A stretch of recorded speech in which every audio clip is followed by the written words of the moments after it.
don't know how I feel about this lighting, but it's fine. Okay. What's up, you guys? It's your girl, Grace Story, and I'm back with a whole new podcast episode.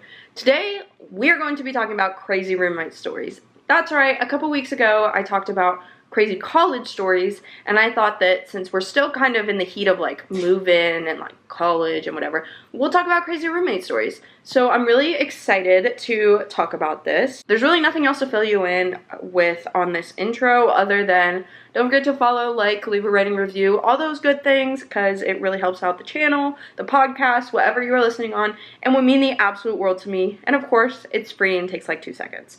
So thank you so much. That's pretty much it. Other than that, we are going to go ahead and jump on into this episode.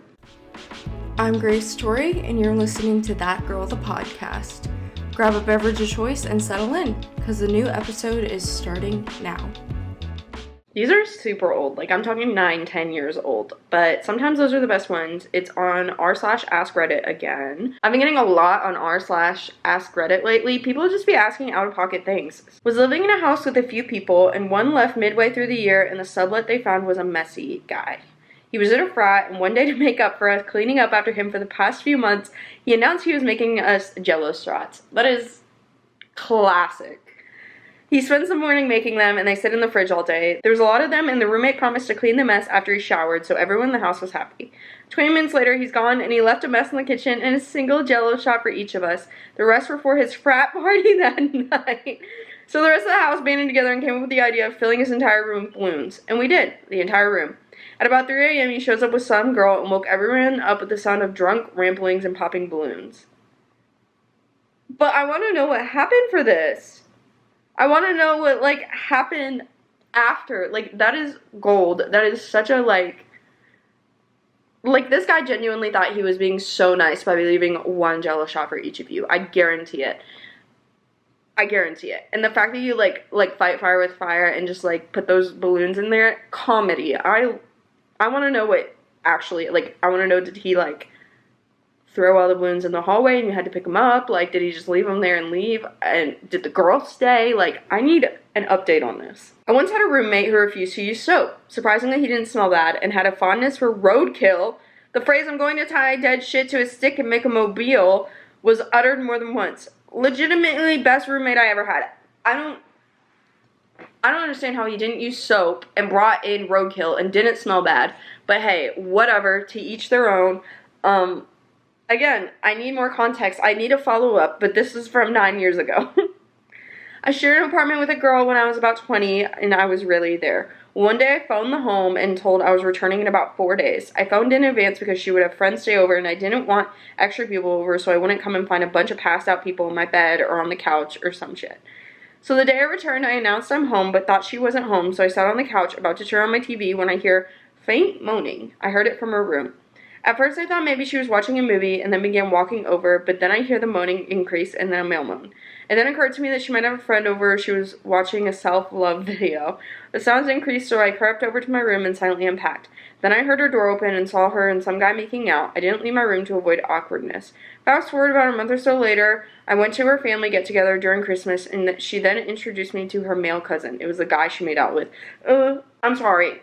Not a fan. Not a fan. Don't like. I don't know who is a fan of that, but not me. Yikes. Got high one night, started dancing on the dinner table as I was eating. Pretty usual, so I ignored him. Later, I got ready to go to sleep and found him lying in my bed trying to scare me. I kicked him out of the room and went to sleep. Middle of the night, I heard him unlock my door and come in with a large kitchen knife and was imitating the character from the movie we watched earlier. I kicked him out again. Heard a loud crash, but decided to ignore it until morning as I was very tired and had to get up for work the next day. Woke him to find him sleeping on our kitchen floor, wrapped in his blanket, and all of the plots lying on the couch where he normally slept. What the heck? That is insane. One of Josh's roommates definitely was like this, like very much like this, and it was scary. I like had multiple conversations with Josh, like, but how did he unlock your door? Question. Red alert. How did he get your door unlocked? Sir. Okay. That one's scary. Don't like that. Scary, spooky skeletons, and it's only August. Unless this is coming... No, this is coming out still in August. Scary. Alrighty, I've been sharing this story with my friends for a while, trying to get to some other answer than the one I know is what happened. Freshman year, move into dorm and meet roommate. Normal dude, or so I thought. Plays frisbee, listens to somewhat decent music, whatever. We got along fine. Obviously, we had just met each other, so we weren't best friends, but neither of us had anything against the other. Obviously, we have a mini fridge, and I kept my butter in there. I just got a brand new, never opened case of I can't believe it's not butter. I went home for the weekend because I still live very close to home in the evening on Friday and came back Sunday afternoon. That night, I went to use my butter, and my roommate wasn't in the room. I open up that supposedly brand new case of butter, and the son of a bitch is completely empty. So now I'm sitting here thinking, what the F could this kid have done with that much butter over the course of about 32 hours? I don't know. I mean, that thing was completely full, and the weirdest part was, if it was empty, why the F did he put it back into the fridge? It's like he wanted me to find it. Now, for real, people, what the hell could he have done with that much butter in such little time? There's no way he ate all that butter, and we were new freshmen, so it's not like he had that many friends to share the butter with. And even if he did, that's still a lot of effing butter to use in basically one day. I still think he did something weird with that butter. I'm talking like oiled himself up and had a huge, gay, slippery orgy in my room. Not that I have anything against gays. It would be pretty weird if he did this with girls, too. I just really can't think of any other logical way to use that much butter in that little time. And if he did eat all that butter, that's just effing weird in my book. Especially since he put the empty case back in the fridge for me to find it. He wanted me to know, and that was the weirdest part. Oh, I'm reading these to see what people could think of, and someone said, hot girl across the hall asked if you guys had any butter. Her tub was low or out. Sure thing, he says, trying to impress her. But wait, his roommate, you, would notice it missing. He has what he thinks is a brilliant idea. Give me your empty tub and maybe my roommate won't notice, lol. You noticed, of course, but never thought to simply ask him what happened. You got away with it, and he probably got with that girl all semester, paid for with your margarine. You could have taken credit for it, but you blew it. There are probably tons of ways it could have gone missing or been used. College freshmen are some of the most creative and illogical people I've ever met. Not all of the uses for gratuitous amounts of margarine are necessarily dirty. Someone said no girls in our hall. He said no girls in our hall. I don't understand. I want to know now, like, why did you not just ask them? Like, this is going to be something for the rest of my life that I'm going to be like, what happened to that butter? That's crazy. Okay. Interviewing with the owner to rent a room and noticed a small dish for water and food in the kitchen. I mentioned it to her. Oh, do you have doggies or kitties? She said, no, actually, those are for when the chickens come to visit. Turns out she has 6 chickens and she brings them in the house occasionally. I did end up renting the room from her and it's been great. She rarely brings them inside, usually one at a time, but amazingly, they're housebroken. They'll peck on the glass of the sliding door to let her know they want out. That's so cute. Maybe I should get chickens. Maybe this is just like a way for, maybe I'm just thinking about getting chickens now. This was my sign to get a bunch of chickens and house train them. I was leaving the house to go somewhere with one of my roommates, and as we were walking to my car, we passed our other roommates who were returning home, carrying like 15 balloons tied together. He seemed to be in a hurry. We asked him what the balloons were for, and he said they were for his infant daughter because it was her birthday. We asked him why he needed 15, and he said that's what they had, before rushing into the house, leaving us confused and laughing. We later found out that he had swiped them from a banquet table at his job, and because he was rushing, he didn't have time to untie just one, so he grabbed them all. I asked him why an infant would be interested in a balloon. She would probably see a reflection in it and think it was another baby trapped inside. Without missing a beat, he said with a straight face, good, I want her to learn some babies are trapped in balloons, and she has it good. Oh, dad humor. Oddly, when my significant other was sick, his mom came to help for a few months and cleaned around the house and cooked delicious food almost every day. Aside from the awkwardness, it was awesome. Ooh. I think I would like my independence too much. Like, I have a schedule. I'm kind of a private person outside of posting a podcast. Having a podcast, I'm a pretty private person, and I don't know if I would like that for, like, a long period of time. Like, a little bit of time, yeah, but, like, a long period of time, maybe not. Your roommate got blackout drunk and wasn't in the mood to walk to the bathroom. He peed under the stairs all over a bunch of stuff. A few days later, he was wondering why his backpack and a few pairs of his shoes smelled like piss. We figured he'd ask, so we shopped up a crappy picture of him in MS Paint to see if it would jog his memory. Dang. Oh, they added the picture, but I'm not looking at it. Sorry. We had a situation where someone, like, our carpet just ended up with pee on it. And it kind of turned into a bad situation. Like, someone ended up moving out because we fought over it so much. Eventually, we figured out that one of our roommate's dogs was not house trained, and she was just gaslighting us so badly. Like, she convinced us that it was another girl who was getting drunk and just peeing on the carpet. And that other girl ended up moving out because of it, and I'm so sorry to her that we all believed it. But eventually, like 2 years later, we figured out that this girl had orchestrated everything, and her dog just wasn't freaking house trained, which is crazy. Like, crazy behavior. Insane behavior. And I still think about it and cringe sometimes because holy shit. But yeah, roommates, college, fun. A roommate of my brother's was up to something suspicious. He would stay in his room for hours at a time with the door locked and loud mechanical noises emanating from inside. Weird parcels would come in the mail for him, Ezekiel's grains or something like that, and slowly cookware was disappearing from the kitchen. Whenever the roommate was pressed on the matter, he was really awkward about it. He would either deny it or change the subject. Finally, a roommate spied on him. Turns out he was milling grains and making his own bread. Bread-making roommate got really mad when he realized he was being spied on. To this day, no one knows why he was doing it or why he was so secretive about it. I don't know why you would be so, like, I understand, like, kind of being weird and being like, I made this with my own money, please don't use it, but, like, be so for real. Just do it in the kitchen. I don't understand going through all the trouble of doing it in your room. Just do it in the kitchen.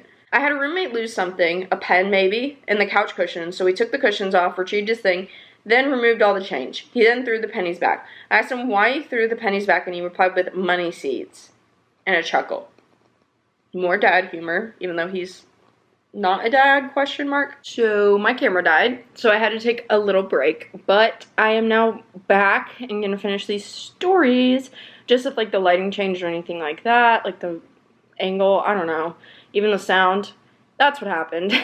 Back when my ex-husband and I were newlyweds, we lived with a roommate. She was interesting. One evening she decided that she really wanted a cake, but we had nothing to make cake with, so she went to the store and bought herself a pre-made birthday cake. Nothing wrong with this, sometimes you want cake and you want it now. She cut a few pieces to have right then and put the rest in the fridge for later. About a week later, I started smelling something odd. The smell led me to the computer desk. Behind the monitor was a plate with a hard-as-a-rock slice of cake on it. It had been sitting there since the night she bought the cake. How did it end up behind the monitor? The best part was the next to it was a mug full of milk. The milk had solidified. That is like my worst, like the biggest ick, my worst fear. I hate like the milk when it's like been sitting out. What's that word? Soiled milk? Can't, nope. Anyway, she would often have her boyfriend over and at night they would have sexy time. Completely normal, right? No. They would do it on the floor in the middle of the hallway. The hallway I'd have to walk down to get from our bedroom to the bathroom. I really needed to pee one night and couldn't wait for them to be done, so I just stepped over around their lovemaking session on my way to the toilet. When I came out, they had moved. I guess I weirded them out. She did not believe in hampers and would leave her dirty clothes on the bathroom floor. I wasn't watching the floor and stepped in a pair of her dirty panties one night and wanted to die. She also told a story about how her grandfather had fought with the German army during World War II and was once captured but fashioned a shank out of a spoon and stabbed a few people and escaped. Every time she would have a spoon, my ex would make a comment like, "Watch out, she's gonna fasten a Nazi shank out of that." She did not find this funny. She once watched the movie Barbershop on loop for at least 18 hours. I haven't thought of her in years. I wonder what she's up to these days. Some people just don't have self-awareness. They weren't born with self-awareness. Actually, most people weren't born with self-awareness. And she is one of these people. It's not that she's a bad person. It's just that she's really weird and probably shouldn't live with roommates. And, like, I am using weird in a negative context in this situation. I don't know if it's the best, but it's one of my fondest memories of freshman year living situation. My dorm roommate was a teeny Bolivian girl who always got extremely put together for going out. She was using hairspray next to me when the nozzle came off and it just started uncontrollably spraying loudly everywhere. She's screaming, I'm stunned, and in a moment of pure panic, I open up the 5th story window of her room and throw it out like it's a grenade. I accidentally hit her floor-length mirror with my arm and it shattered everywhere. Then there was just complete silence, and a few minutes later, some other girls in the hall showed up. Somehow I just love all the panic over a little thing of hairspray. She's still one of my best friends about 7 years later, though. That's kind of funny. I love when, like, something so crazy happens, you just, like, sit in silence after, and it's, like, a silent, like, we're gonna bring this up when we're drunk in, like, 3 years as, like, a memory, but other than that, like, we're not talking about this ever again.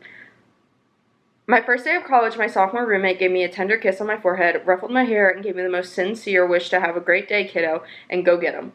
It made all my nervousness completely disappear, and I made sure to do it to my freshman roommate the same. That is so funny. Like, wholesome and funny and kind of nice. So it was my 4th year living away from home in a university town with 4 other girls in a townhouse not far from campus in a predominantly student neighborhood. Like most young adults, we would go out to bars and pubs a few times a month, sometimes weekly when the urge hit, and tended to be solid attendants at house parties.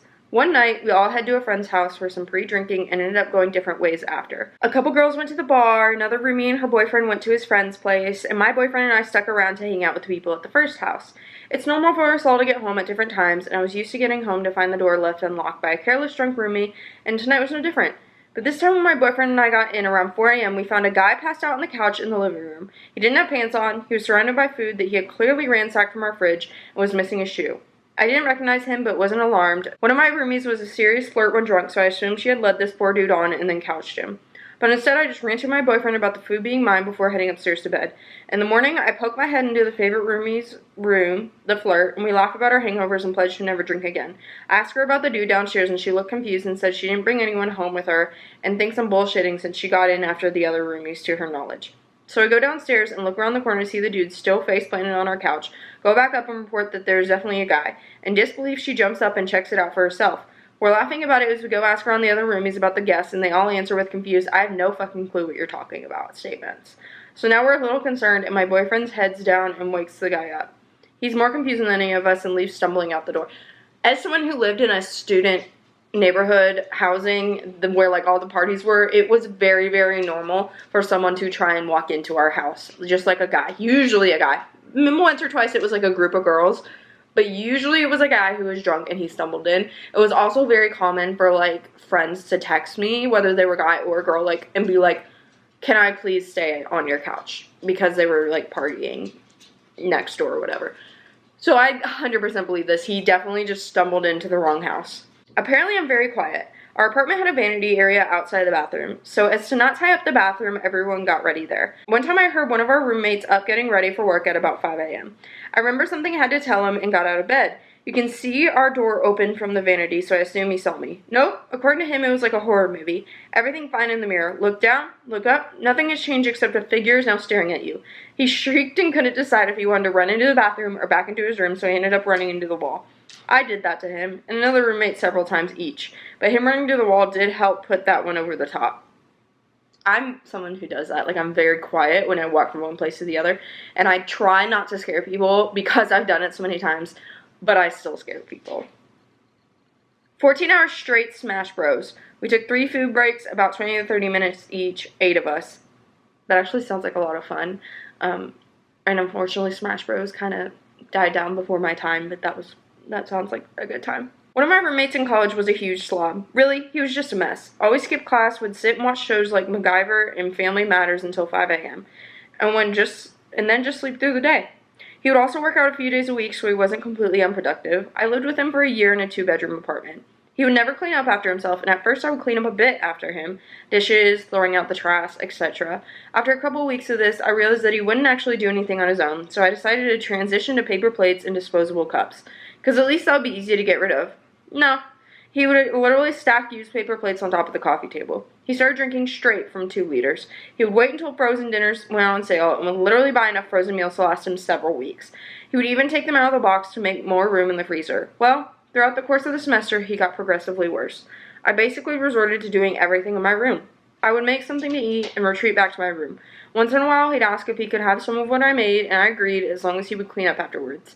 This was apparently too much to ask, so he wouldn't eat anything I made. Whatever. One day I just got sick of it. As I was leaving to go to my job, he was sitting in the same spot on the couch. I told him that I was sick of it and that he really needed to clean up. At this point, there were 2-liter bottles surrounding the coffee table and enough used paper plates and frozen food containers that they were sliding off the table and onto the floor. He could tell I was mad and agreed. I had a 5-hour shift at work and just wanted to come home to a slightly cleaned up place. I got home after my shift, tired and ready for bed. When I went inside, he was sitting in the exact same spot and had done nothing. So I walked into my room to drop off my bag, walked out to the room and said hey. He said hey and started his excuses about why he wasn't able to clean. At this point, I was filled with rage. I turned the TV off, stared at him, and picked up the coffee table and flipped it over. I started yelling at him and told him that he had better clean up after himself and he better do it immediately. He was completely freaking out and I told him that I was going to step out for a bit to cool off. He took the hint and finally cleaned up his mess. Afterwards, the next day, he told me that he had never seen anyone so angry and that he was scared for his life.